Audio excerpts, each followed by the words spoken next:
Oh, it's gonna be one of those days. Let's go.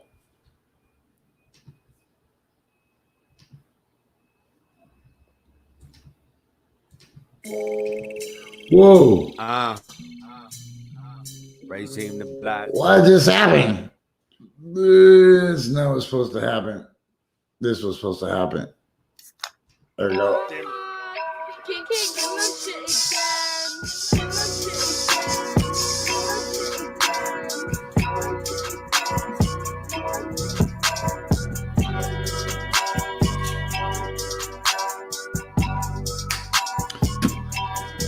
Hey! Hey!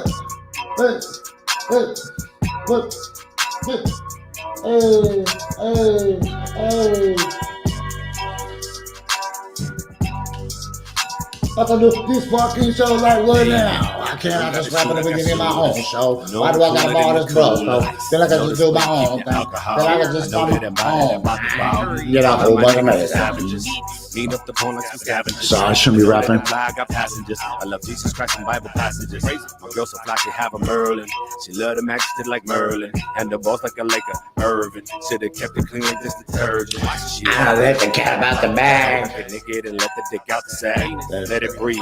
Get some air. Baby, please, I'm already there. Jacket and creamery everywhere. My purpose in me is a love affair. Hell in the trees, it's a buzzing here. Can't be down with the team if you weren't prepared. Hey, this is my style. Do it to get some attention. Hey, the crowd coming wild, so I guess I'ma keep on spitting. Nigga, I borrowed your style, but you won't get no honorable mention. Shit. I'm rocking it better than you. I'm making Time retire to no pension. I just get the bread like a fool. Apply sandwich bread and make it smooth. My movement gon' move, that's the move. The only option not to lose. Hey, never been scared, you ain't prepared. I ain't sorry. Your breezy clearly walk the ass over here. I ain't sorry. Cause you think I ran out with your beer. I ain't sorry. You're tripping cause you think I stole your career. I ain't sorry. Hey, you ain't feeling me, no apologies. I ain't sorry. Hey, sorry, not sorry. Hey, I ain't that sorry. I don't even feel that bad, my nigga. I ain't sorry. Give no fucks about your ass, my nigga. I ain't sorry. You are to the neutrals. Y'all was waiting for the power says. I don't even know what he says. You know, one of these days I'm just gonna call my homie up. That was Rajim, the Black Bishop, of course. This is Coffee and Bong Hits with Jessie. I am Jessie Sponberg. We're gonna ride it out for about the next hour or so while we get into. It's difficult to explain what we're going to talk about today, but I mean, it's really easy if you just shout out dinosaur buttholes, but it's just yelling dinosaur buttholes doesn't really do justice to what I'm trying to talk about today. So, man, whenever I switch to this angle, I always feel like I have to lift my arms and just take up the whole. Just like a giant eagle, man. Anyways, like I started to say, this is Coffee and Bong Hits with Jessie. But slight twist today, being the Dinosaur Wednesday, it's Coffee and Bong Hits. But we're also got a new show called Energy Drink and Pipe Hits.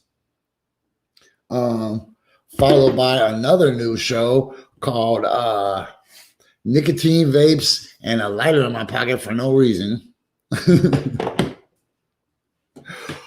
Also, it's a block of programming. Also followed by Corner Store Dangerous Lighter and I Haven't Drank Anything All Day.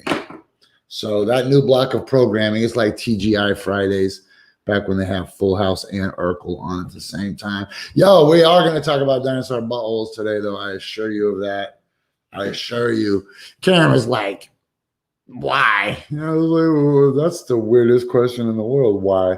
Why would you not? If you found out about dinosaur buttholes, how could you talk about anything else? Hey, what's up, Don? I see you. Hey, Nikki, I see you.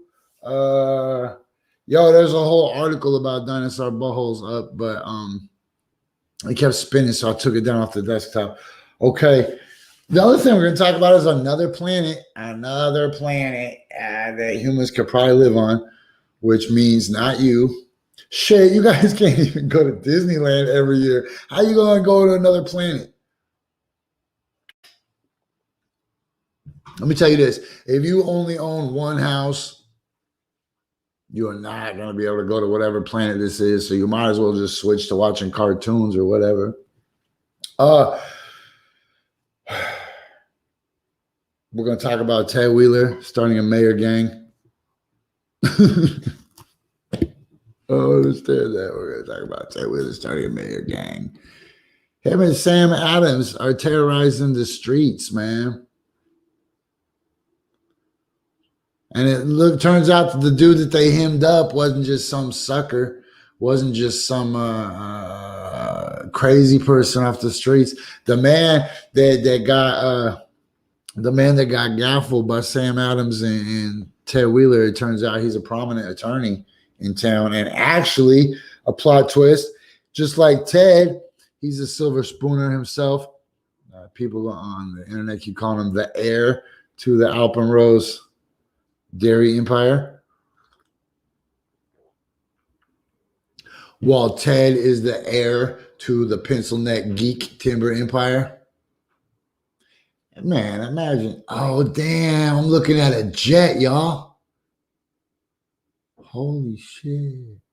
Hey, for those who can't see what I'm seeing, because you have to listen to this in the podcast form, whether you listen to this on Spotify, Pandora, iHeartRadio, iTunes, TuneIn app, Stitcher. Holy shit. Yo, that jet plane. There's a crow flying too, but the crow's a lot closer to me, so it looks like they could attack the jet plane. Whoa, that's dope. Wow. Yo, there's major action going on outside my window right now. Yeah, if you don't take annual trips to Cancun or whatever, if you don't own a timeshare in Cancun, if you don't sometimes get picked up by the airport in a town car, you don't have to worry about inhabiting another planet unless you're like me and you're just gonna carjack a UFO. That's me. I'm gonna carjack a UFO. It's crazy too, because when I was a little kid, I was like, damn, you better grow up and become some kind of scientist or something, because I bet the buttons on a UFO are going to be super complicated. How are you going to figure out a UFO, dude? You're stupid. You're like a third grader. You're not going to be able to drive a UFO. Like, mind you, I didn't expect that I was going to get much smarter than I was in the third grade.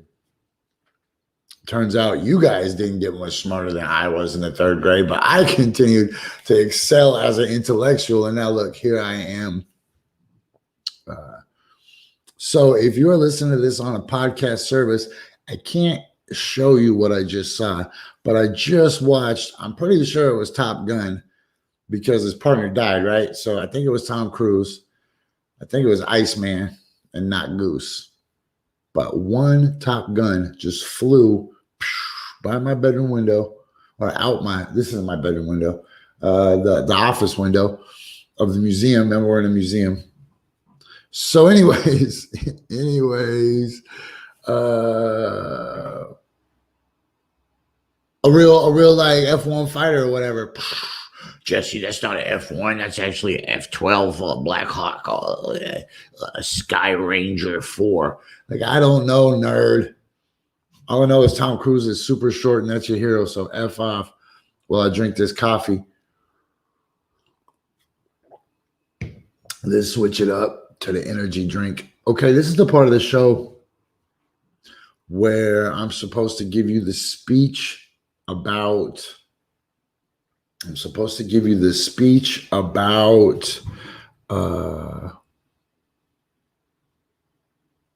getting out of the passenger seat of your own head, walking around the back of your car, imagining that your car is a Volkswagen Bug. Climb around, get in the front seat, and keep it moving, but with you as the driver, because there's a couple different ways you can experience your own life. Driver seat, passenger seat, or full trauma in the back seat, sucking your thumb. People get Hey, Don, you should consider, Don, anybody else that's watching this on Facebook, you can go find this on YouTube, and that's where all the cracking conversation is. That's where all the YouTube gang. That's where the YouTube gang is coming through. Okay, look, I'm freaking behind schedule. Why do I do this to myself? I don't know. But it's really nice to not have to mention the jackass lantern in chief anymore. The orange one who shall not be named until we impeach him. That'll be dope. Okay, so look, I got this schedule, and I'm really trying to stick to it. You guys, you don't want to know, just know there's like a cigarette burn in the middle of my, there's a cigarette burn in the middle of my freaking thing, like it's old pirate notes. Okay. And I still don't know what video I'm gonna play today man,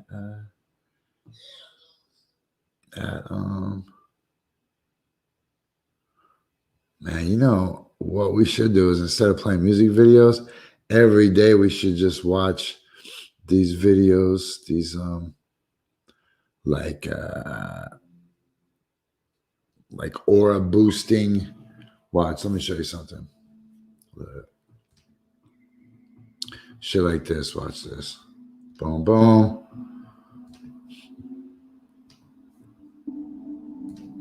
Look, y'all do this shit.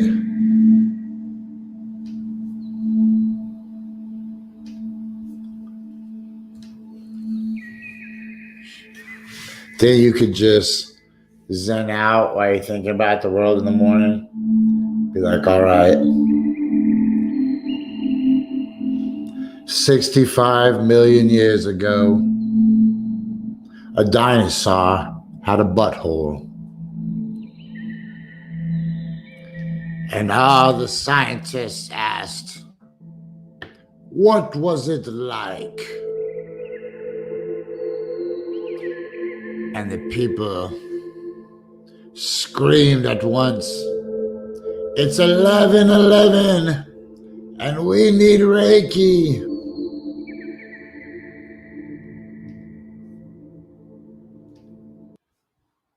Yo, that's the crazy shit, though. Y'all fuck with shit like that? The chakras?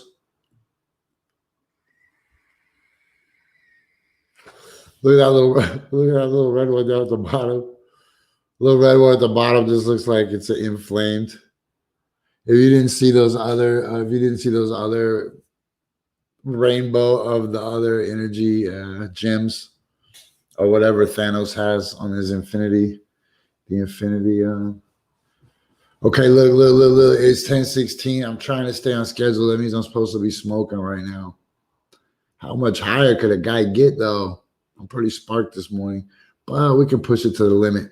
So let me remind you guys to go get your gear, get your edgy gear at standupandfightback.bigcartel.com. That's standupandfightback.bigcartel.com. And if you are an artist or a performer or an entertainer or a business owner or whatever, what you should be doing is setting up accounts, getting yourself merch rolling, because remember this, if you don't have branded merch, how else can you prove you really exist? Also, I hope that you guys make a habit of watching this show on urbansurvivorman.com.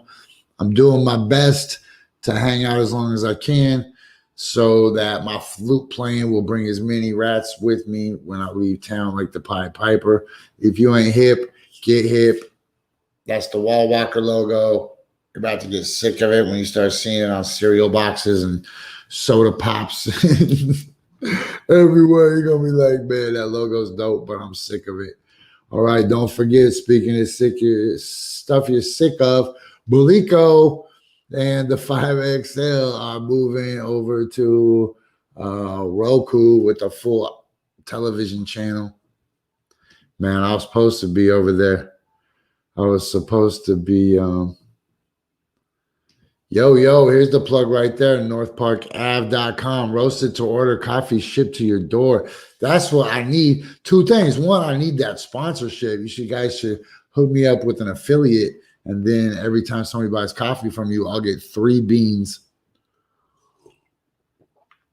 And I'll treasure those damn beans, I assure you. I'll be like, these magic beans came from northparkave.com. north-park-ave.com. Roasted to order, coffee shipped to your door. That's the move, man. Y'all ever had groceries shipped to your door yet? Getting groceries shipped right to your spot is absolutely the move.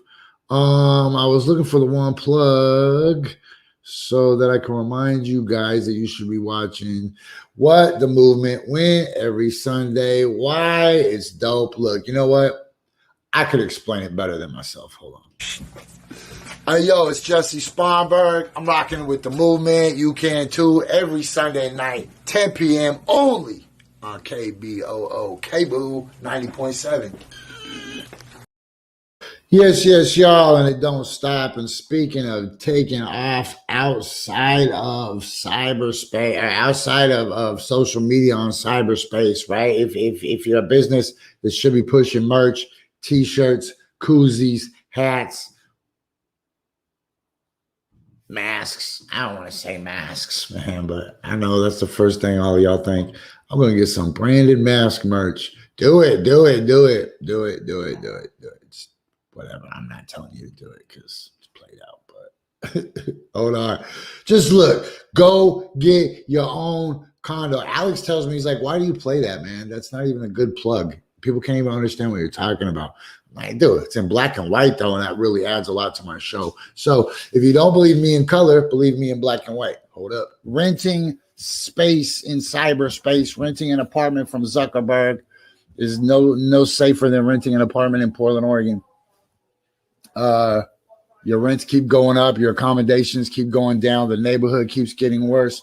Well, all of you should be doing is going and getting yourself a nice little condominium that you own, or a little piece of land in cyberspace, so that your product can really exist on its own. And then you can still leave your real estate and go dabble with the commoners, right, in social media, but you can always come back and they can never take it away. So for that, check out my man Alex at Total Market Exposure.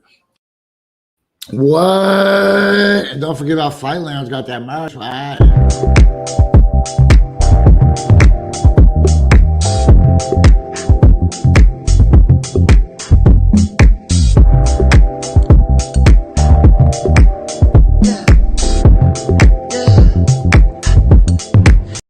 Boom, you know, I was going to pull that right before anything. And don't forget to go get the 5 Radio XL app. I know a lot of people are like apps. The 5 XL actually still pushes quality shit out of that app. So get that app, yo.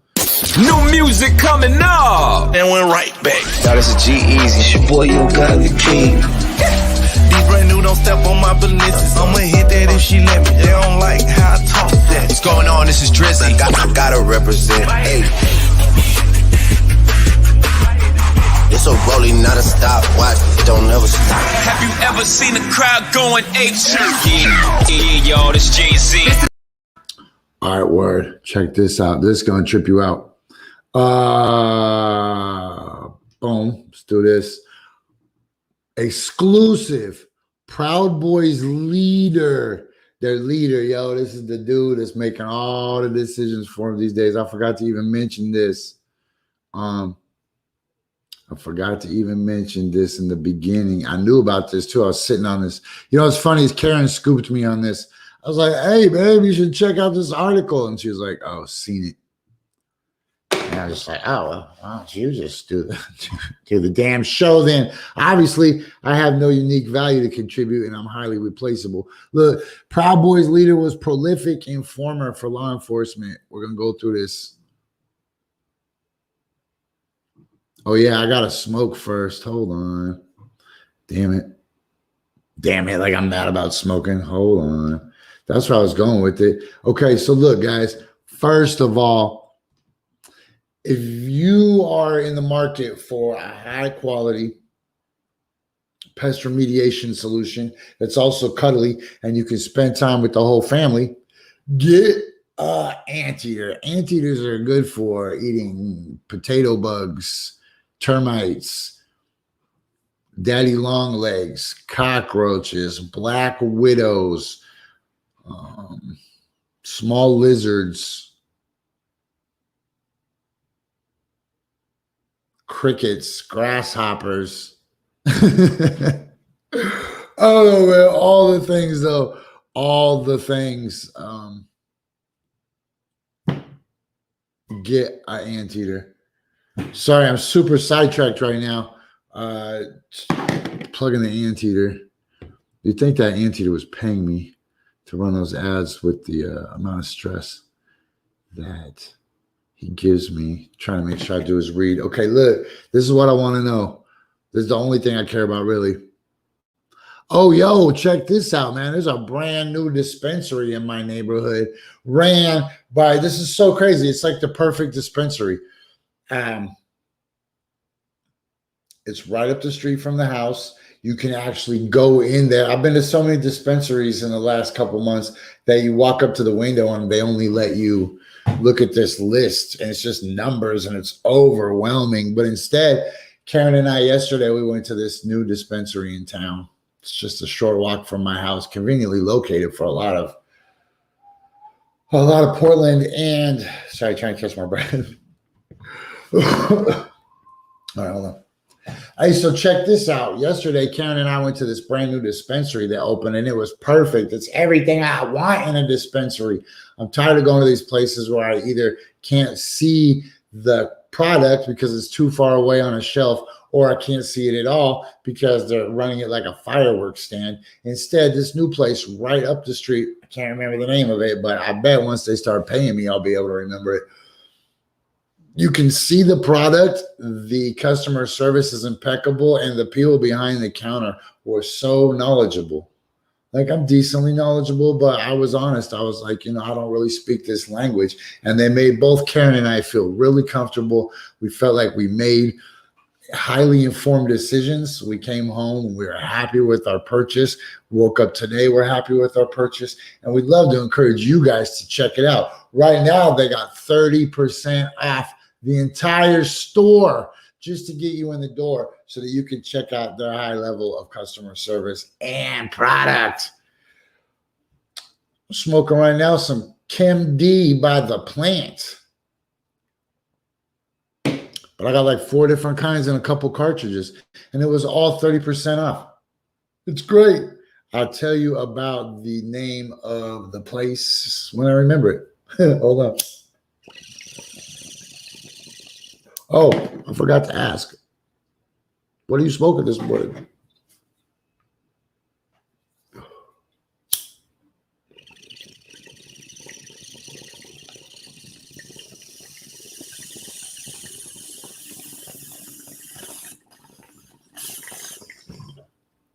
And that, ladies and gentlemen, so you take a freaking bong hit. Holy crap.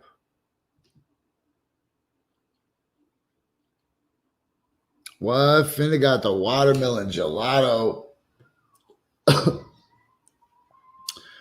That sounds delicious.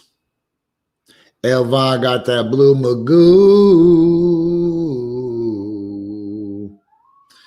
Erica got the monkey train.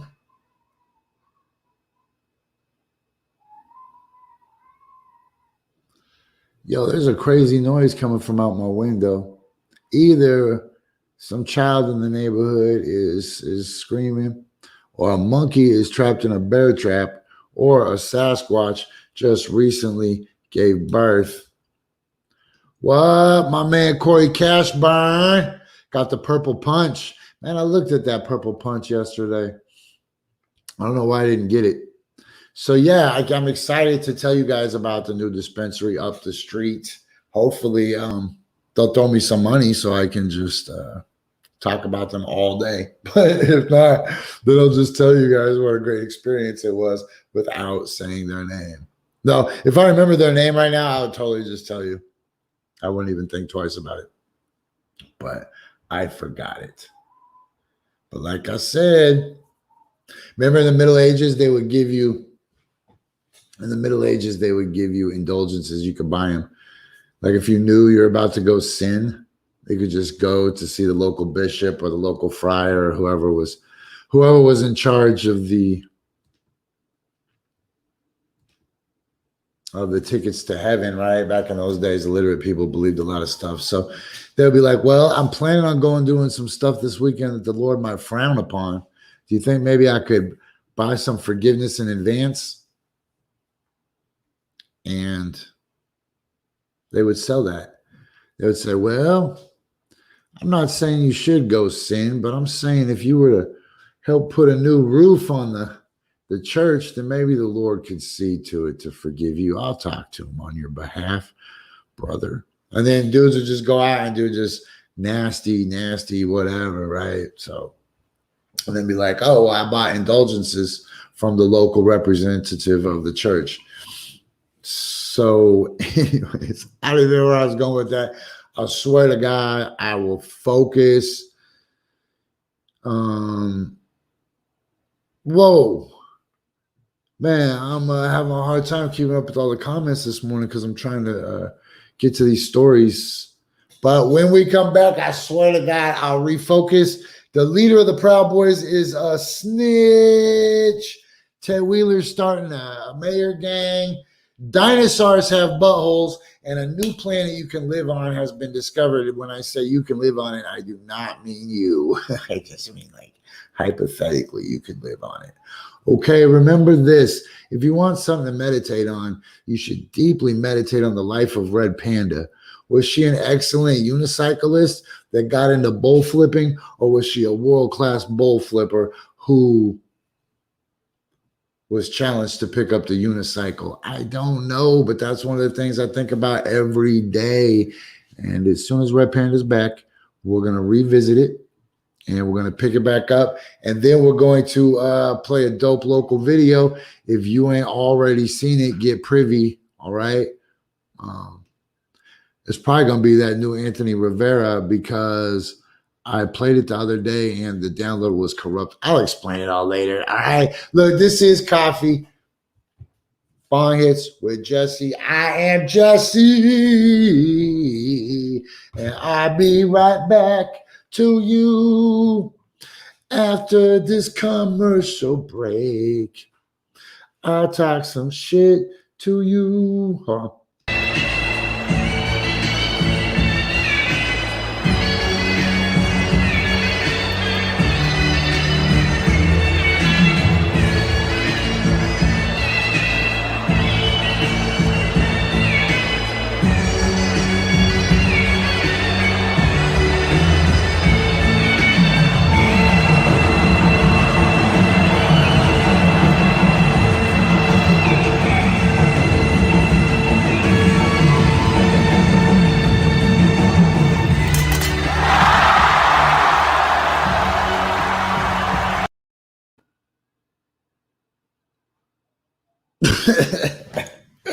Yo, this is Coffee and Bong Hits with Jessie. I'm Coffee. This is Jessie. We have a bong hit. Yeah, I know I messed that part up. Okay, check this out. Was Red Panda just chilling around, just being a fantastic unicyclist? And it was like, really though, what separates you from the other unicyclists? And she thought long and hard about that. And she rode her unicycle up to the top of the mountain and she meditated upon it. And they were like, you got to just start chucking dishes onto your head. She's like, what? And the ancestors were like, you heard us, Red Panda. Start throwing dishes as high as you can in the air and catch them on your head. She's like, on my head? Wait a minute. I thought it was a waste of time just throwing dishes in the air. And now I got to catch them on my head.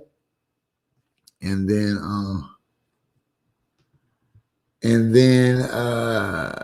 they're like, yeah, we got one more requirement from you. And she's like, okay, tell me, I'll do it. And they're like, you gotta do it with your foot. What? Oh.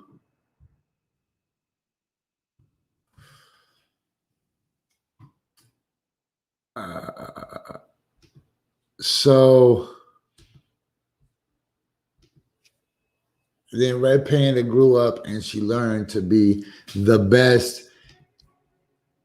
Damn, all this button pushing is getting me today. Okay, look, the 10:30 to 10:35 segment and the 10:35 music drop is brought to you every day by the Meal Exchange program and the Bingo XOXO game every Thursday night.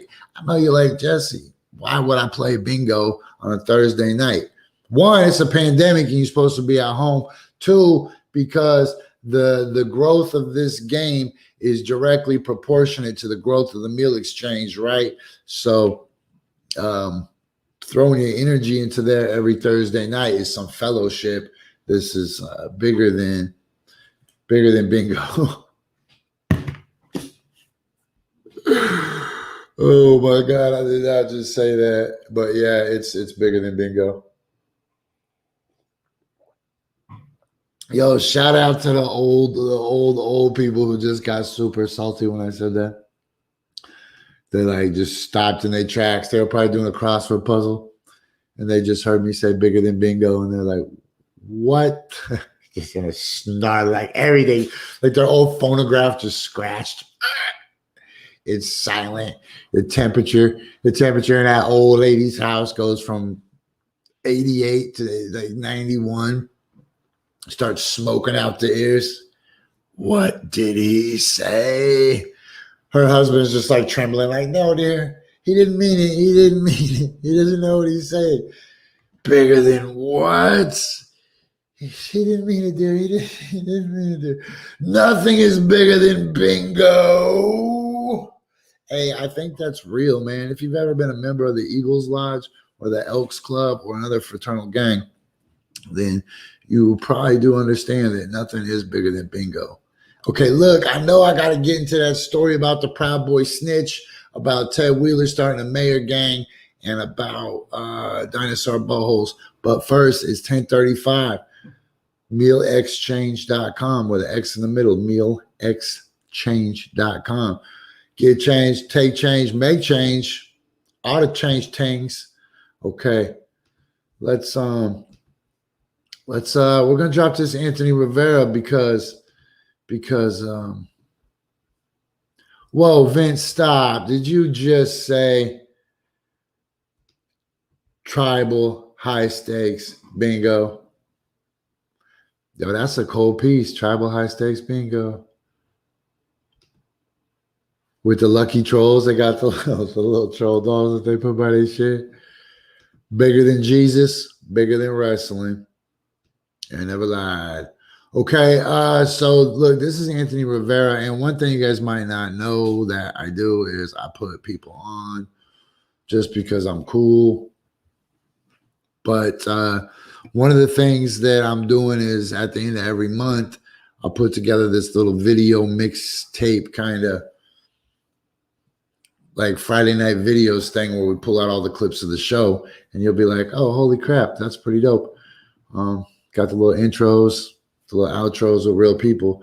So anyways, what I wanted to tell you guys is, so I played this video before on here. It got corrupted, but it's super dope. I think the message is super great. And seriously, I would play this video.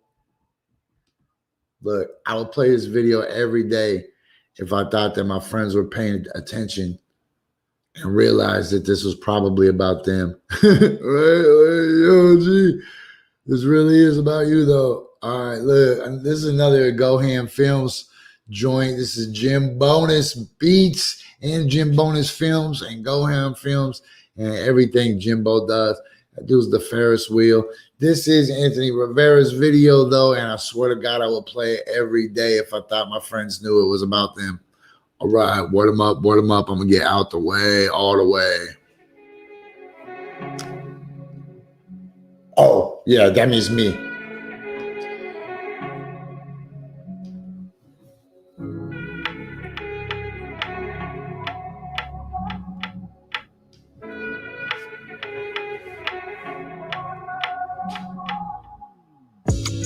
Feel like I'm sipping on my last breath. Overdosing on emotions got me close to death. Screaming to the heavens like I have no strength left. Pressing for the courage in my chest to take my last step. I'm struggling, keeping me from hustling. Running from the pain to keep my brain from stumbling. I'm numb and don't need no one to comfort me. Isolating myself, how else could I stay sucker free? From the ashes I rise, so the fire I fall. The melting pot got me high. Wish I never felt it all. So with my demons I stay. I got the past on replay. I hit my knees and I pray. I'm in my feelings today. I feel the heat and I cave. I just want peace in this place, but all I see is disgrace. I won't release to be brave, but I'm jaded. Can anyone relate when your chest is caving in and you're filled with fear and rage, and the people you call family are distant and strange, and you can't reach out, missing calls for multiple days, stuck in a trance. My life is just a haze, meant to dance with the devil while I'm lost up in this maze. I'm good at being bad, so I live to misbehave, but the spirits that are here don't have a thing to say. I'm heading from the mountain to the valley. All I see is city lights, a single rose in an alley. Feel like I'm sipping on my last breath. Overdosing on emotions got me close to death. Screaming to the heavens like I have no strength left. Pressing for the courage in my chest to take my last step. I'm struggling, keeping me from hustling. Running from the pain to keep my brain from stumbling. I'm numb and don't need no one to comfort me. Isolating myself, how else could I stay sucker free? From the ashes I rise, so the fire I fall. The melting pot got me high. I wish I never felt it all. From the ashes I rise, so the fire I fall. The melting pot got me high. I wish I never felt it all. Time waits for no man. I'm Jesus H with a salvation that's stolen. I'm rolling, but not off that molly. Skating through the town, on and off trolleys, trying to break it down to all of my colleagues. My business positive change, but my vision's rocky. Miss the ring, I'm not boxing, I'm locked in a mental state of agony. My own self's a casualty. I hope you're looking for a light up in this message. Navigation gets cloudy while I'm searching through this wreckage. Just try to stay strong and turn this mess into a blessing. Gotta fight a little more to clear up this complexion. Feel like I'm sipping on my last breath. Overdosing on emotions got me close to death. Screaming to the heavens like I have no strength left. Pressing for the courage in my chest to take my last step. I'm struggling, keeping me from hustling. Running from the pain to keep my brain from stumbling. I'm numb and don't need no one to comfort me. Isolating myself, how else could I stay sucker free? From the ashes I rise, so the fire I fall. The melting pot got me high. I wish I never felt it all. From the ashes I rise, so the fire I fall. The melting pot got me high. I wish I never felt it all. I wish I never felt it all. I wish I never felt it all.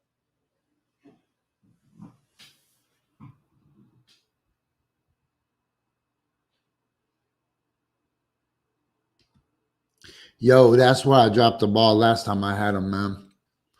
Last time I played this video on the show. Last time I played that video on the show, I clipped it out before the hotline numbers at the end. And then I was still just going to add it to the video mix at the end of the month.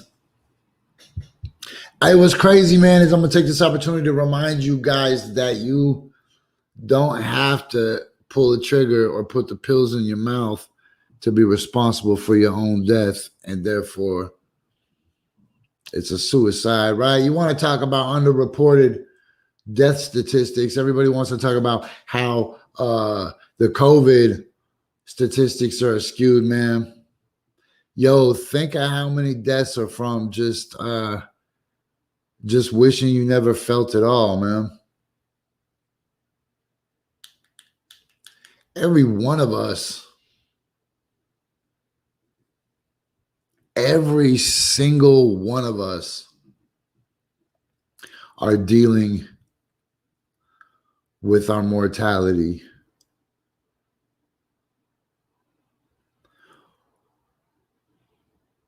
I personally have never wanted to live more than I do right now. But at the same time, all around me are people who are not feeling it. And man, let me give everybody this out right now. If you're still here, If you're still here, props, because this world is just a giant game of Super Mario Brothers. It's just going to continue to progress. But man, like Izzy Dead said the other day on his video, I don't want to see you give up. Because check this out. This is what I really believe from the bottom of my heart. And I know that I'm supposed to be talking about the news right now. But I firmly believe that the life that I'm living right now is strictly a video game that I can turn off, that I can put on a shelf, that I can go do other stuff. And then I'll just come back to this world as real as it feels and as close to the definition of reality. What is reality? Is reality the front of the television screen? Is reality the picture on the front, the illusion with the actors and the canned laughter and the graphics and the overlays and the video clips? Is that the real television? If you use that metaphor for life, then when you pop off the front of that television, what is the words to describe those transistors and those diodes and those wires and those plugs? Because the inside of the television is as real as what's on the front of the television.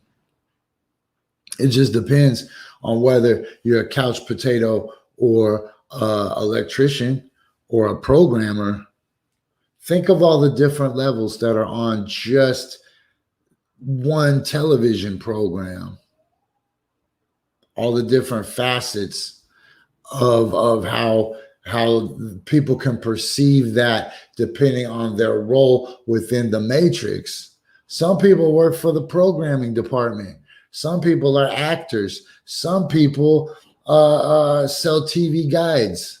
Some people sell commercial space on the altered version of reality, thus giving full acknowledgement and endorsement of the subscription to this reality, right? But check it out. When I unzip this monkey suit, when I take off this Halloween costume that says Jessie Sponberg, yo, I'll throw it to you. You think you can do a better job of being Jessie Sponberg 2020? 2021? Mofo, I did episodes in New York City, Washington, D.C. I see 2 T-Rexes. If you think you can play a better game of Pandemic, Jessie Sponberg, do it, because we all get our chance. And whatever your name is in the comments and whatever your name is on my Facebook or whatever your name is reading this, I'll get a chance to play you too. We'll all switch up. It's just a nickel arcade and we all got pockets full of nickels because somebody's having a birthday, right? Your mom's buying everybody that wants those nachos with the nacho cheese. Just take advantage of it. Play or jump around. Play cyberball. This is before Dance Dance Revolution. If you are talking about Dance Dance Revolution, your heaven and my heaven are not located in the same mall. I'm just going to say that right now. Sorry. Okay, check this out. On the island of Hawaii, at the very bottom of it, there's a place called South Point. At South Point, there's an animal sanctuary run by my friends Paula and Josh. A lot of my favorite friends are animals that live there. If you would like to help them and their fantasy world that you don't know anything about, you can go to patreon.com, go to Big Island Farm Sanctuary, and you could adopt one of those animals and you could see into their life, into their world. If you're into other fantasy worlds, you could go to stonedcockatoo.com and participate in that whole reality tied around the meal exchange program. Or you could participate in this crazy reality where there's no difference between a lady who's been frozen in time since September and this T-Rex suit behind me that's been frozen in time for 65 million years.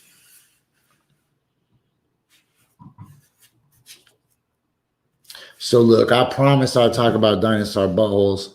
I promised I would talk about the Mayor Gang. I promised I would talk about the other planets. And I promised I would talk about the leader of the Proud Boys being a snatch. But that's crazy, man. The leader of the Proud Boys being a snatch.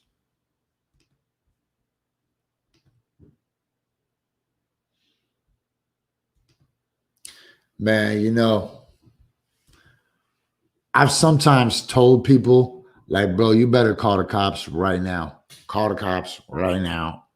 Just save your ass to document this. Like, this is about to go really bad for you. Call the cops, right? To protect somebody from me. But here's the thing. Once you get in trouble, they're going to ask you, who are you down with? And I want to tell you guys something that I've told you guys for a long time, and that is not to trust anybody. Don't even trust me. And I'm the most trustworthy motherfucker there is. Damn it. I said motherfucker. Okay, look, that's how you know. Taking this seriously. Don't trust nobody.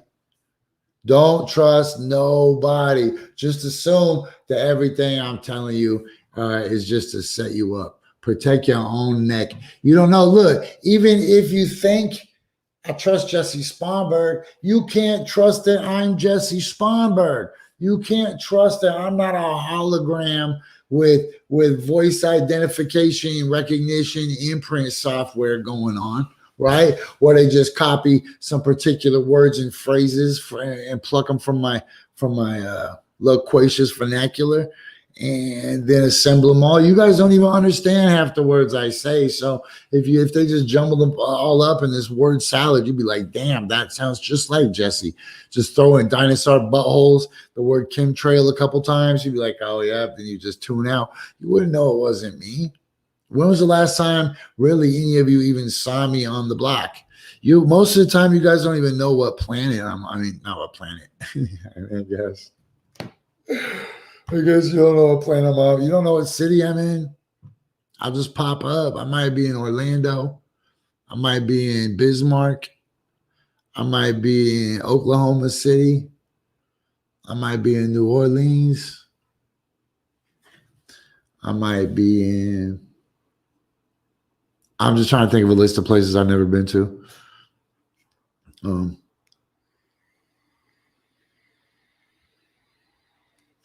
Okay, but I'll also probably say that we're going to talk about who the hell is the voice in your head.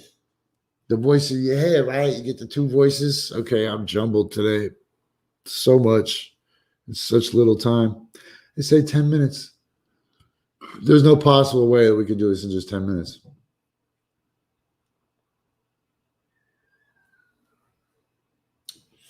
The key is not to panic. Okay, let's go into this story first about the Proud Boys leader was a prolific informant for law enforcement. Enrico Tarrio, the leader of the Proud Boys extremist group, has a past as oh my gosh, fucking giant thumb, motherfucker. Oh my gosh, how did that just happen? Now we got a big picture of the doofus's face. There we go. Let's try to fix this up again. This is terrible. All right. This is from Reuters. Enrique Tarrio, leader of the Proud Boys, has a past as an informer for federal and local law enforcement, repeatedly working undercover for investigators after he was arrested in 2012, according to a former prosecutor and a transcript of a 2014 federal court proceeding. In the Miami hearing, a federal prosecutor, FBI agent, and Tarrio's own lawyer described his undercover work and said he had helped authorities prosecute more than a dozen people in various cases involving drugs, gambling, and human smuggling. Tarrio, in an interview with Reuters Tuesday, denied working undercover or cooperating in cases against others. I don't know any of this, he said when asked about the transcript. I don't recall any of this. Law enforcement officials and the court transcript contradict Tarrio's denial. In a statement to Reuters, the former federal prosecutor in Tarrio's case, Vanessa Singh Johannes, confirmed that he cooperated with local and federal law enforcement to aid in the prosecution of those running other separate criminal enterprises, ranging from marijuana grow houses in Miami to operating pharmaceutical fraud schemes.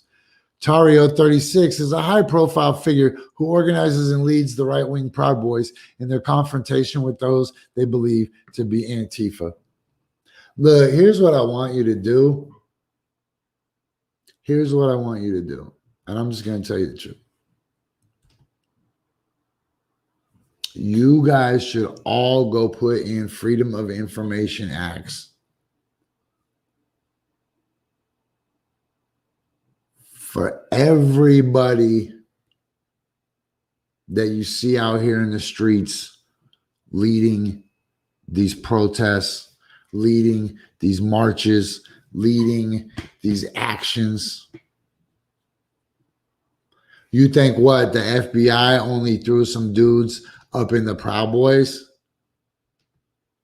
Bruh, I guarantee the good guys got more snitches than the bad guys do. Guarantee.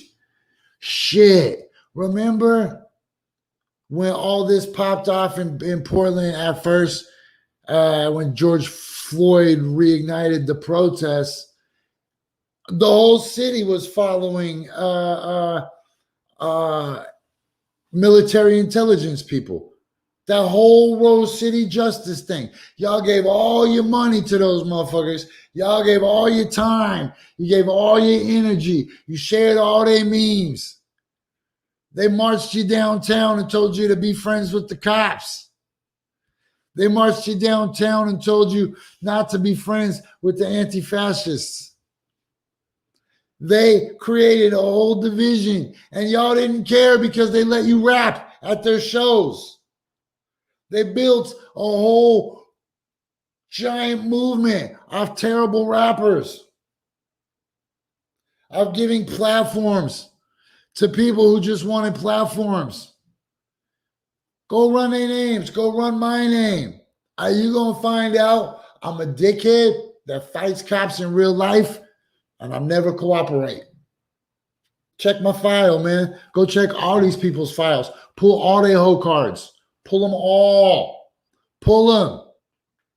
Especially pull mine. And still, after you pull my whole card, still don't trust me because I might be a replicant. Just because I ain't cooperating in the streets or the courtrooms don't mean I'm actually even a human. You know who's not even a human? Ted Wheeler. That fool is an android.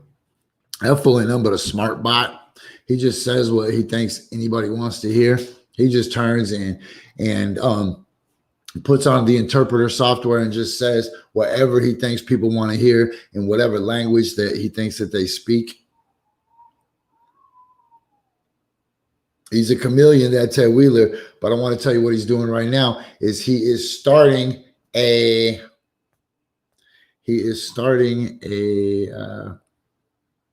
mayor gang.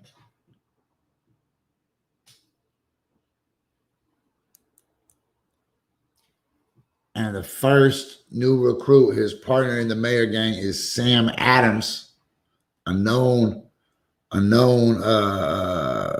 predator in the streets.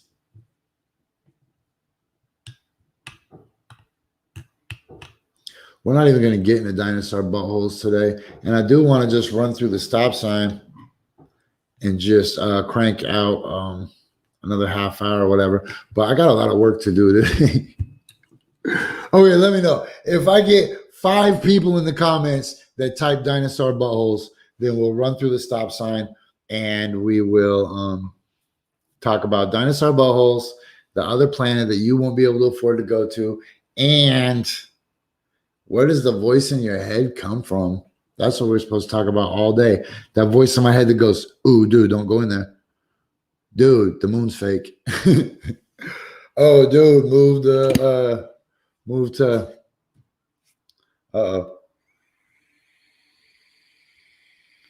oh, man, we got 3 dinosaur butthole requests. People are eating this up. Okay, look, I want to tell you guys. So here's the thing. I have a hard time rationalizing dinosaur buttholes. Because, I mean, not dinosaur buttholes. Well, I guess it's part of the package. So I have a hard time, sorry, rationalizing dinosaurs in general because I have a hard time rationalizing dinosaurs in general because we have dragons in our historical records, right? Our oral and written traditions speak of great men of renown, and I assume women probably going back and fighting dragons, right? And finding great treasure and great happiness and accolades and legendary status. And they fought dragons, man. I mean, they killed dragons. They lived in caves and in spots and in forests and shit, right? That's like part of our tradition of humans, right? We've always fought dragons. That's been our thing. And then now we have this world where there are no dragons, but I will find a couple bones and carbon test them and tell you that it's 65 million years old, not 64 million, not 66 million. And if you're wrong, and if it is 64, not 65, you're off by a million years. A million is such a gigantic number. And I understand that when they talk about the Earth is like 450 billion years old or something, and the moon is like 500 billion years old. Or I don't know, we're talking about in the billions. So I guess a million isn't that grand, but like honestly, who the hell knows that the Earth is 500 billion years old?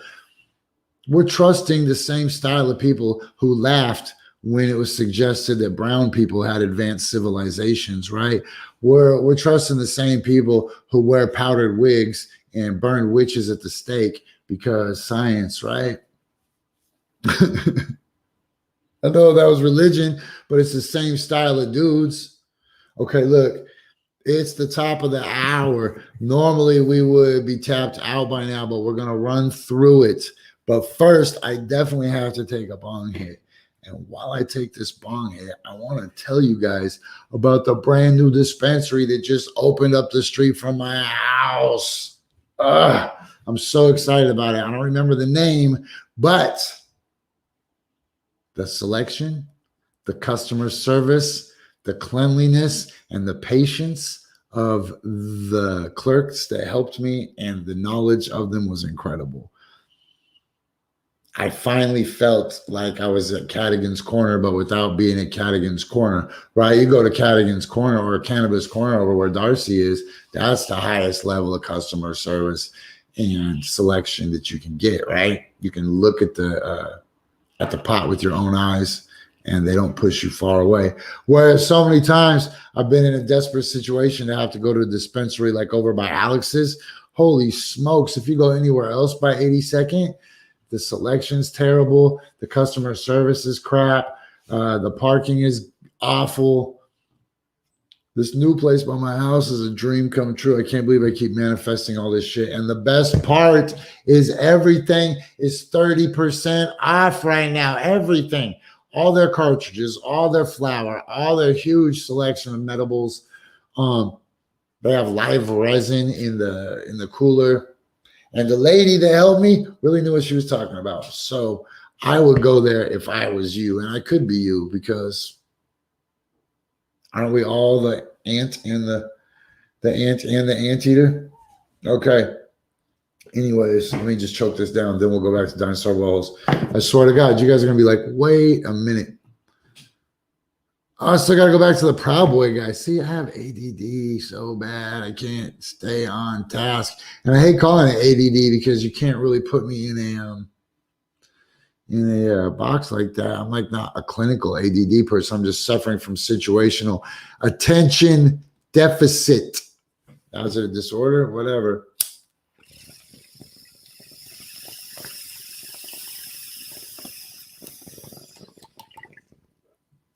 Oh, man.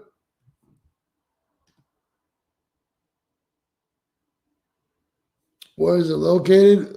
The dinosaur's butthole or the other planet? That's such a question. I feel like I'm everywhere. How am I even going to cut out a clip of what I'm talking about today? Okay, look.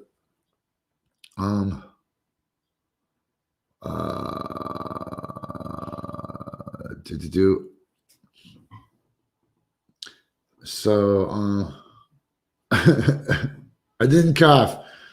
I got 4 stories I'm juggling right now. Okay, look, the Proud Boy dude, definite snitch. Not only a snitch, dude like worked to help set up. Look, the transcript from 2014 shines a new light on Tario's past connections to law enforcement. During a hearing, the prosecutor and Tario's defense attorney asked the judge to reduce the prison sentence of Tario and 2 co-defendants. They had pled guilty in a fraud case related to the relabeling and sale of stolen diabetes test kits. Oh my God. The prosecutor said Tario's information had led to the prosecution of 13 people on federal charges in 2 separate cases and had helped local authorities investigate a gambling ring.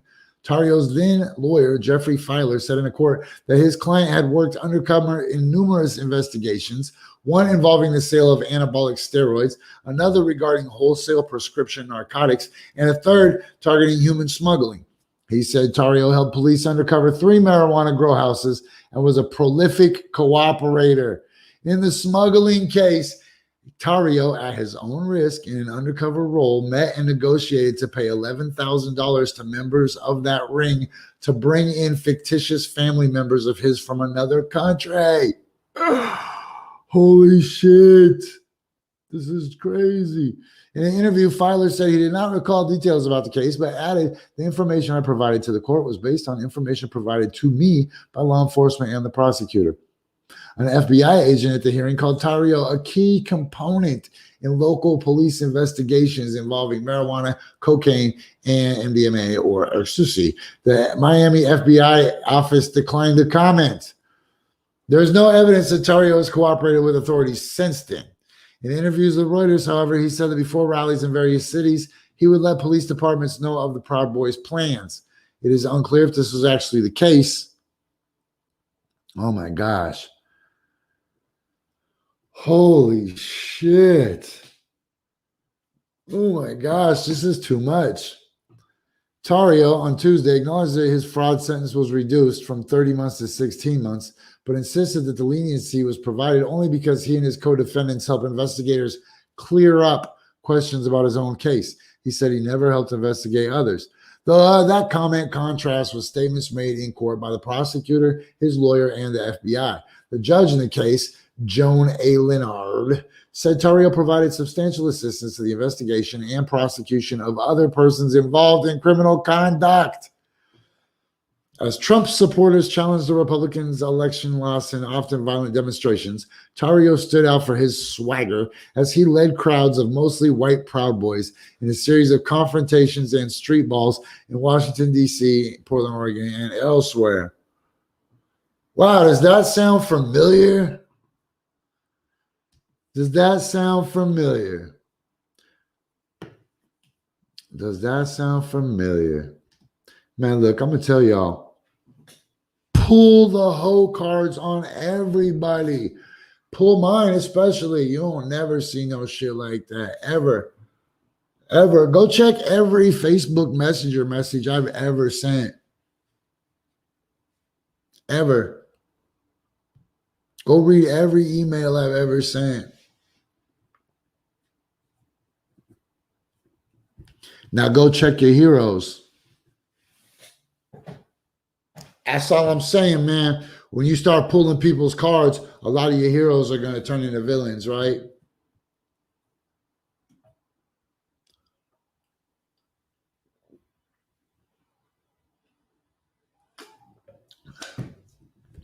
That's just the realities. Okay, so what did a dinosaur's butthole look like? Now, here's the thing about the dragons and the dinosaurs buttholes is if you're trying to prove to me that dinosaurs were real, that's like a logical question, right? Like,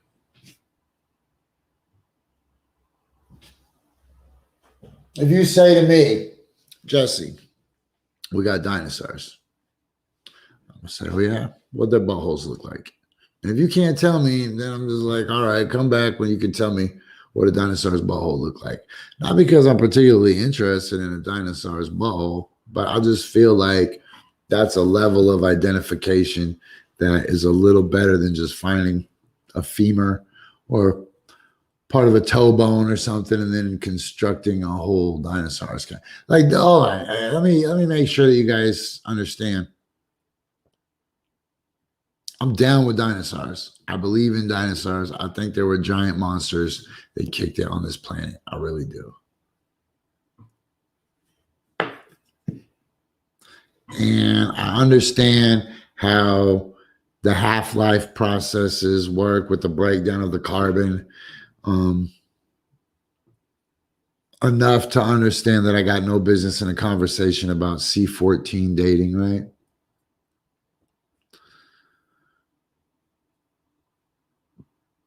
But that's a gigantic leap in a world that is constantly changing. Don't forget, like up until the 1980s, people would have laughed in your face if you would have suggested that the moon wasn't a weird planet that got caught in the Earth's orbit. In the 1800s, they would have laughed in your face if you would have suggested that it was possible for large-scale cities to have existed in the Amazon. Shit, go back to the 1700s, they'd have laughed in your face for thinking large-scale cities could even exist in Central America. So, like, this is like the test. Like, oh yeah, show me the butthole. That should be what is said to every scientist. Show me the butthole. Okay, look, this is a kind of a tongue-in-cheek article that deals with sensitive subject matter.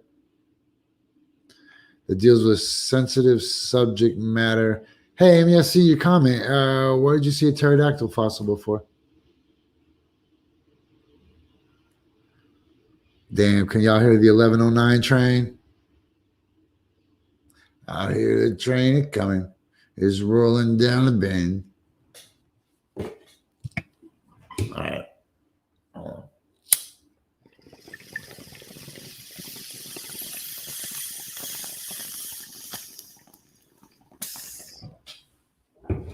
Okay, so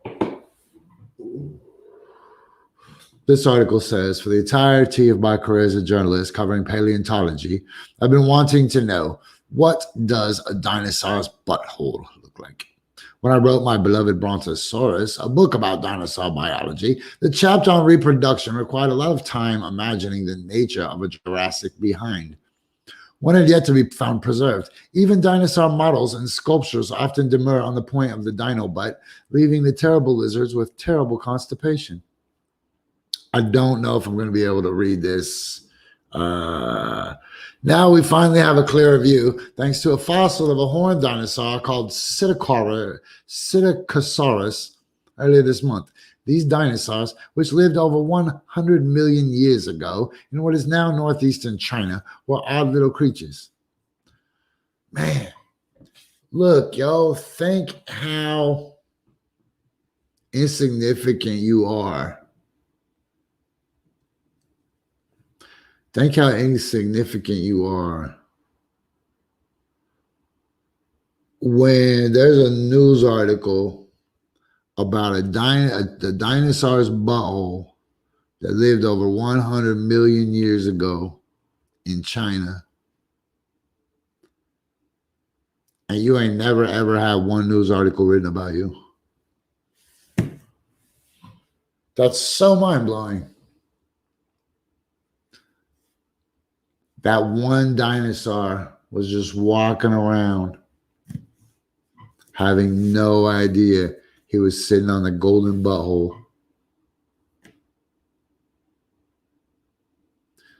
Let's pick it back up. These dinosaurs, which lived over 100 million years ago in what is now northeastern China, were odd little creatures. While belonging to the same branch of the dinosaur family as Triceratops, these Labrador Retriever-sized dinos walked around on two legs and had beaks like those of parrots, cheeks that were each adorned with a flared horn, and, jutting from the tail, a spray of feather-like bristles.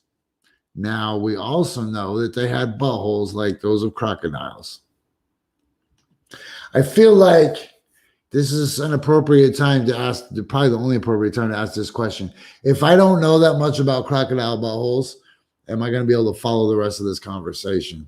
Because is that a precursor, like a prerequisite to, oh my God, I can't even begin to finish this. Hold on.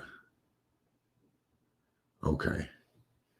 It's rare to get a look at something soft and fleshy on a dinosaur. We know most of what we know about Psittacosaurus in the same way that we know things about most dinosaurs, from their bones. Durable skeletal parts are much more likely than skin and organs to survive the fossilization process, which involves burial and at least partial replacement of the original tissue. Most of the time after a dinosaur dies, all the soft stuff just decays. But every now and then, paleontologists find dinosaur mummies that preserve remnants of the soft bits, either as impressions or geologically modified pieces of the original flesh. There's no way to make an exquisitely preserved dinosaur. Sometimes it happens when a dinosaur is quickly buried in ash. Others dry out in the open for a while. For whatever reason, experts have uncovered several Psittacosaurus with preserved soft tissues. Look, they just say for whatever reason. For whatever reason, experts have uncovered several Psittacosaurus with the preserved soft tissue. Do you know what the odds are of all the buttholes that have ever existed on this planet?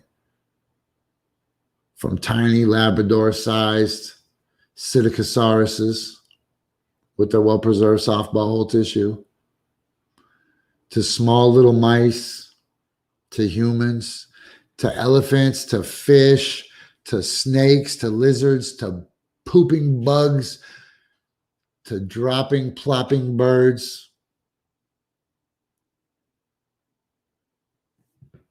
And this Psittacosaurus dude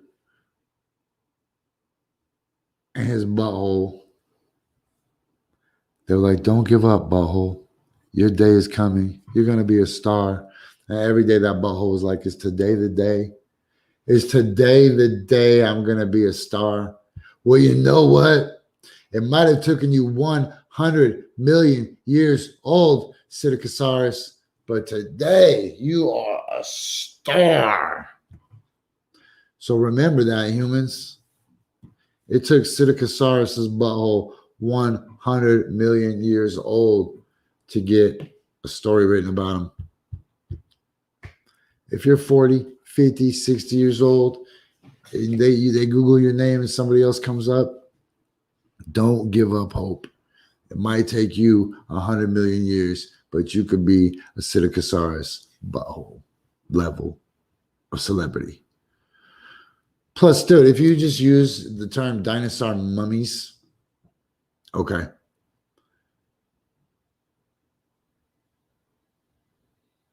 So it says, for whatever reason, experts have uncovered several Psittacosaurus with preserved soft tissue. What's funny is the question, for whatever reason,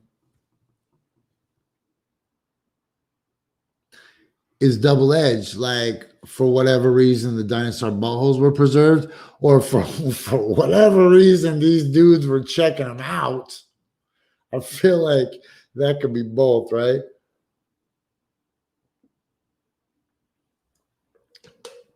For whatever reason, experts have uncovered several Psittacosaurus with preserved soft tissues.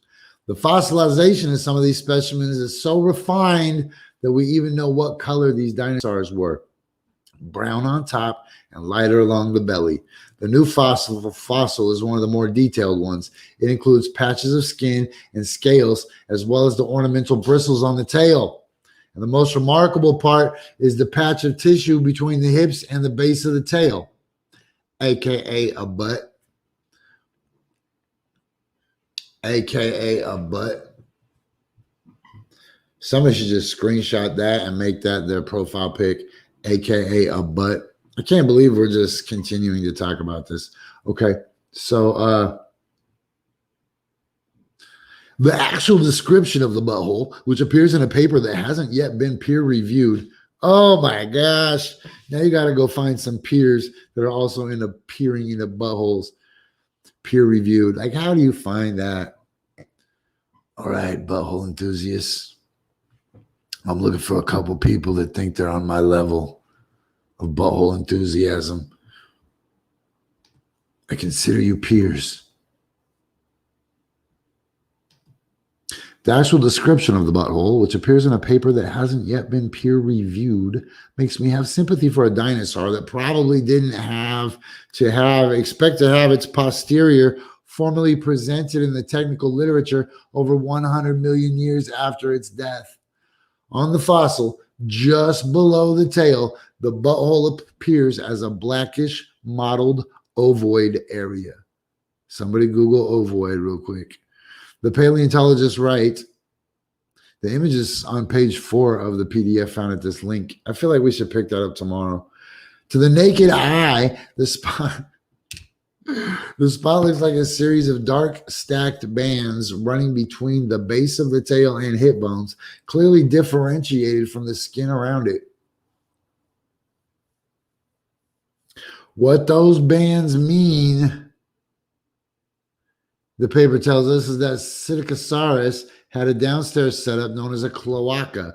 This is pretty different than our own mammalian plumbing. While we all know the old joke about a playground next to a sewage system in reference to the location of our own sex organs and waste exits, we've got We've got nothing to complain about compared to animals that have cloaca.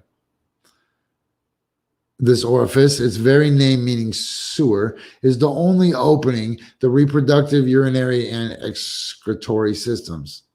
Something to keep in mind if books like Talk Taken by the T-Rex are your jam. Hold on, we got to unpack that whole paragraph.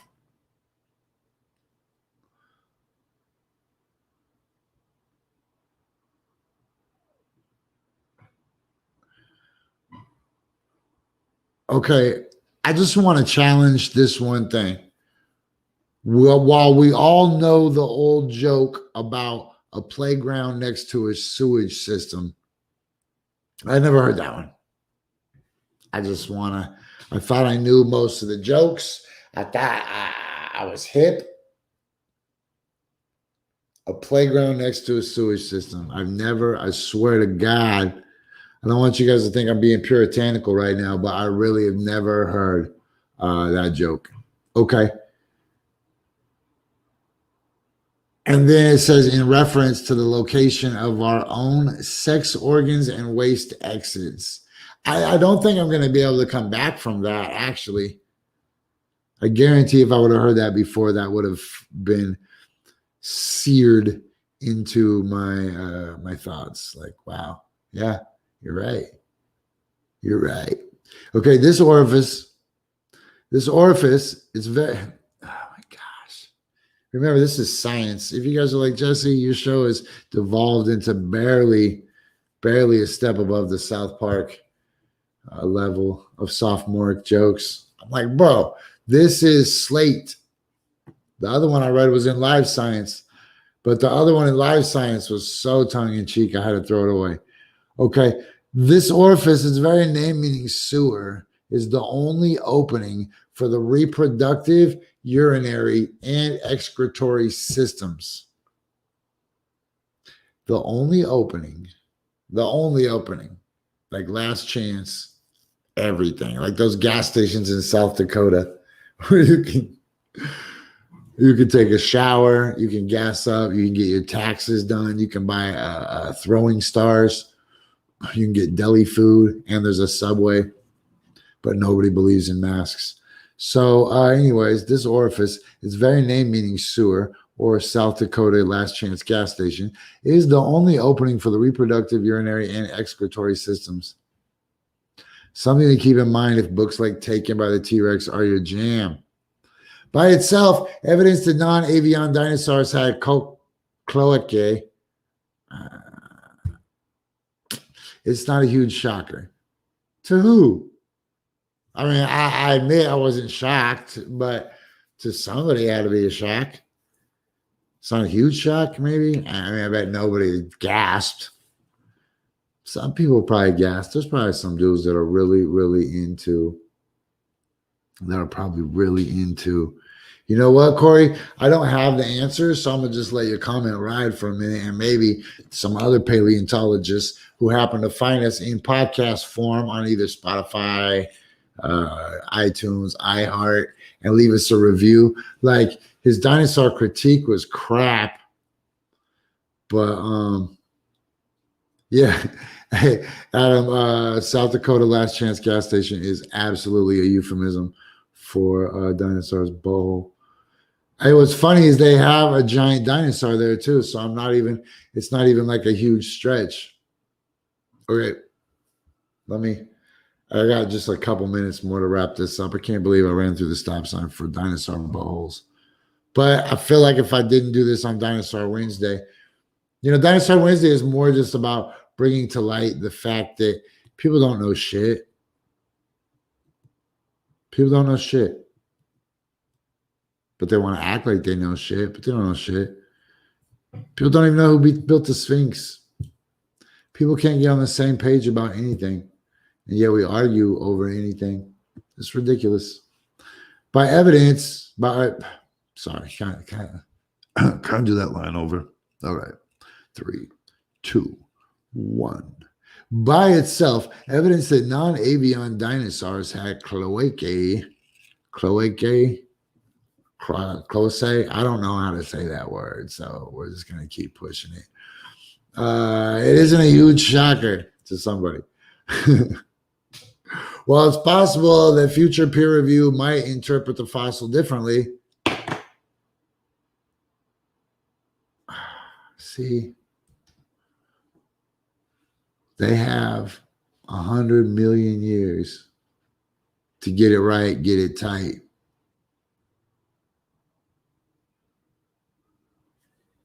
And they rushed it.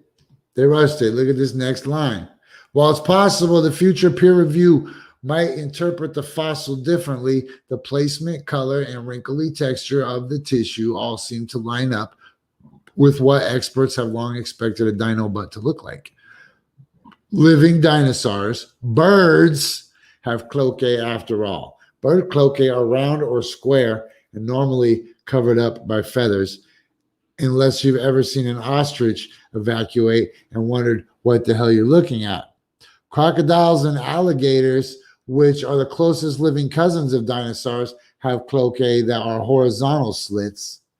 According to the form of logic called extant phylogenetic bracketing, if you never heard that word before, extant phylogenetic bracketing, the fact that both birds and crocs have cloacae hints that the trait goes back to the last common ancestor of both groups, a creature called archosaur that would likely have resembled a crocodile crossed with a greyhound and would be present in the extinct animals that fall within those goalposts.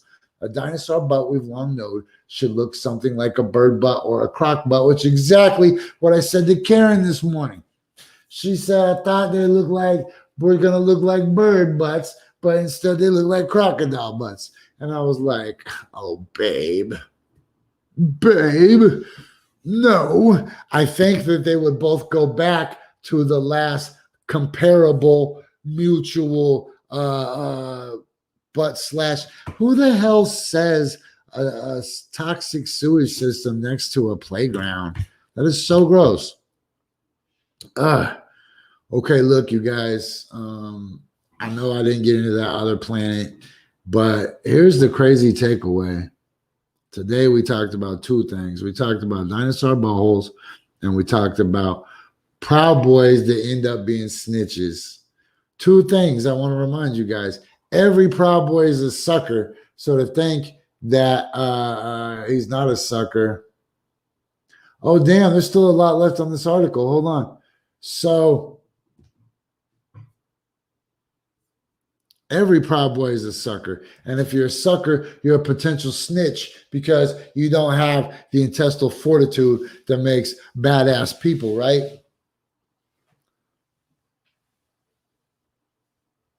And if you've ever cooperated with the state, or you ever turned evidence, or really you ever even tattletaled, and it's a fine line when that means, did you report somebody on Facebook's? Did you report somebody on Facebook's profile as being fake? That's still snitching. Okay, let me finish up this article, I guess, so we can get out of here. I got 2 minutes. How fast can you read about a dinosaur's butthole? We're going to,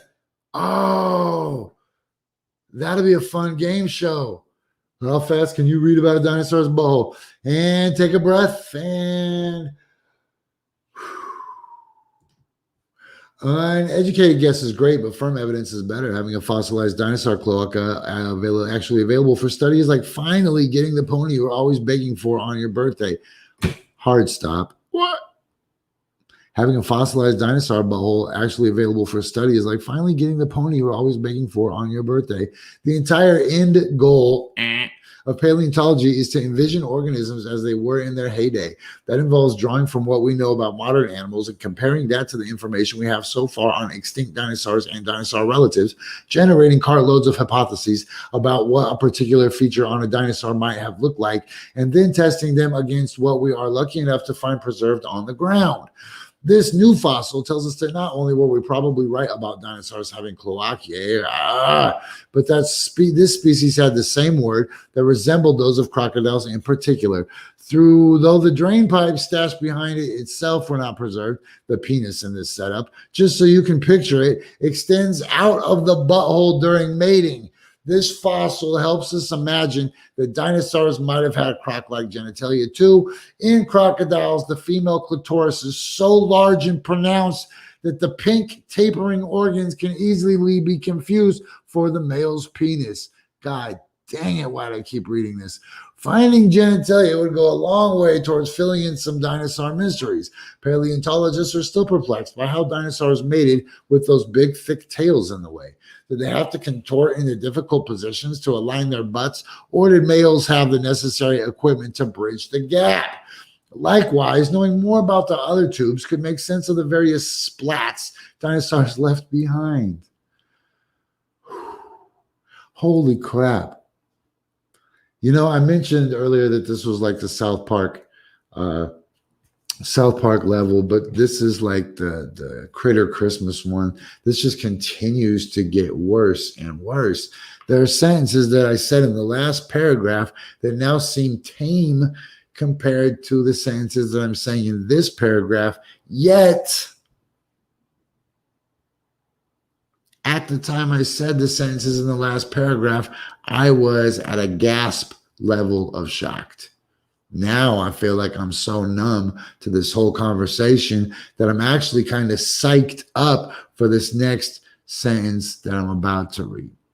Likewise, knowing more about the other tubes could make sense of the various splats dinosaurs left behind. Paleontologists have reported urolites or pea fossils from a few places, as well as hundreds upon hundreds of coprolites, aka poop fossils. One such fossil, a bone-filled pat attributed to T-Rex, seems to have moved through the digestive system quickly. Having a fossilized excretory tract to study might help explain if a morsel's rapid trip from mouth to cloaca was normal, or if the tyrant king was dealing with some dino diarrhea.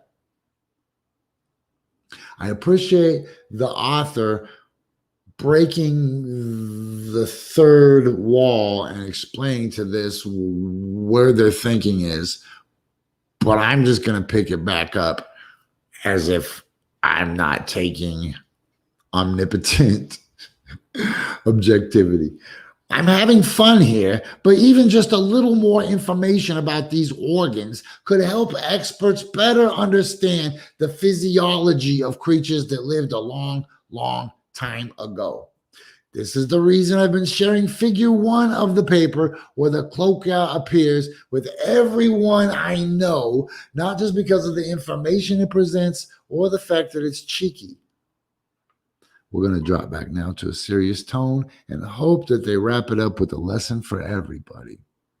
The dinosaur butthole is a testament to how wonderful the sheer luck of fossilization can be and how there's so much more detail about dinosaur bodies that could be out there. For all the CGI renderings, toys, and even erotic images of dinosaurs, so much of their basic biology, from body temperature to differences between dinosaur sexes, even what sounds they made, remains unknown. Bro, I got to do this one more time. I got to do this one more time. For all the CGI renderings, comma, toys, comma, and even erotic imaginings of dinosaurs, that's where I'm paused on. Erotic imaginings of dinosaurs. Man, this article takes these tremendous leaps of what they think that everybody is just doing. First of all, no, I'm so far beyond first of all. Holy shit, let's just get through this. I'm going to make this whole dinosaur butt special its entire own episode, and we'll just sell it on the website as a one-disc DVD special. Erotic imaginings of dinosaurs. Like, okay, erotic imaginings, can we just not? Can we just not? So much of the basic biology, from body temperature to differences between dinosaur sexes and even what sounds they made, remains unknown. Every year, there seems to be another example of a one-of-a-kind fossil that gives us that much more information about dinosaur lives. Even familiar species can surprise, whether we're talking about that fleshy little beanie on the head of the Edmontosaurus, signs of parasitic infection in Tyrannosaurus, or now a Psittacosaurus booty. Surely we're nowhere near the tail end of dinosaur discoveries. You know what? I think I'm going to have a contest. Contest where we just push this episode by itself and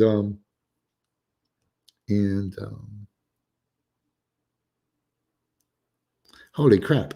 Yeah, we just pushed this episode as its own thing for paleontologists. They can come and correct us. Sorry that I made that kind of promise, but what a great show. And I'm glad we got that out of the way. I'd like to run a contest, though, to see what the single most uncomfortable sentence in that article was. But before I do, I absolutely have to give credit to this author who kept us hypnotized, mesmerized. Riley Black. Shout out to Riley Black. And the photo illustration by Slate is a photo by Robert Nichols, and it's on Wikipedia, apparently. And the actual paper right here is called a crocodilian style cloaca in a non-avialon dinosaur, right? And just before we go, this is what it would sound like written in a normal fashion. Our knowledge of the reproductive biology of dinosaurs covers a range of aspects, from brooding behavior to nesting style and the timing of sexual maturity. Yet the basic anatomy and function of the dinosaur butthole in non-avialon dinosaurs remains unknown. Here, we describe the outer morphology of the only known non-avialon dinosaur butthole, preserved in an exceptional specimen of the early diverging ceratosopian dinosaur Psittacosaurus. We clarify the position of the butthole with respect to the ischia and cardial vertebrae and document the scales immediately adjacent to the abdomen and tail. We find that butthole is from a near sexually mature subadult individual and is mostly similar to the butthole of crocodilians, to the exclusion of lepidosaurians and birds. However, the sex of SMFR4970 could not be determined, as the butthole and the rest of the specimen does not yield any sexual dimorphic information. This study highlights the ongoing role of exceptional specimens in providing rare soft tissues that help to bridge long-standing gaps in our knowledge of the basic biology of dinosaurs and other extinct reptiles. The authors have declared no competing interest. All right, y'all. All right, y'all. And it don't even come close to stopping, y'all. Okay, but we will take about a 22.5-hour break. And I'll see you guys tomorrow. Don't forget, tomorrow is Thursday. And you know what that means? Bingo, XOXOXOXO. The opera. Bingo, XOXO. The opera. XO. The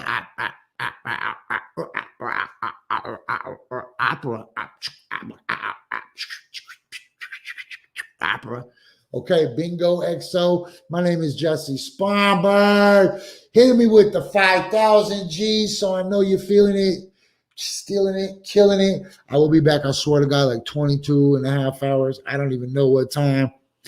Oh, also tomorrow night, we're going to do a test run, hopefully, of Strange Game on a Volcano at midnight. The show is officially going to drop the first Thursday in February, but I might do a test run tomorrow if you ain't doing shit, sitting around. I want to personally encourage everybody to go check out What the F is Ladylike, especially if you're a lady. But honestly, if you're a dude, I enjoyed it. It's not just like listening to two ladies talk, even though literally it is listening to two ladies talk. It doesn't seem like it, though. Neither one of them just goes, "Oh, dear, you won't believe the sale I just got on this basket of begonias." And they're like, "Oh, my God, I'm going to throw a coupon at it." The other lady's like, "Let's go get our hair done and put those robot brain suckers on top of our heads to dry." They're like, "Oh, girl, we're going to just gossip." And then the other one just snaps her fingers, and then they jump in a convertible and drive off a cliff. It's not like that, even though that's might be what you expect. It's better. I'm a dude. I listen to the whole show.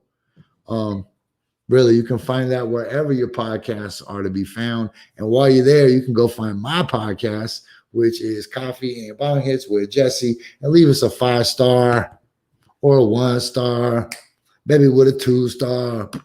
We don't really give shit. Oops. Sorry about the church kids. All right. We really are Audi 5000 right now. And remember, if I don't say Audi 5000 G, then that means the monkeys with herpes stole my phone, or the cops got my shit, or I happen to be in the backseat of the convertible doing a live episode when those two ladies who were talking about coupons drove off the cliff. So remember, that is What the F is Ladylike. Everywhere you look for your podcast. What the F is Ladylike? All right. We love you, Heather. Love you, Sarah. See you everybody tomorrow for Bingo XOXO. Go to mealexchange.com. I'm running out of shit to say. From me, Karen, and the lunch we're about to eat, and the anteater. All right, 5,000, everybody.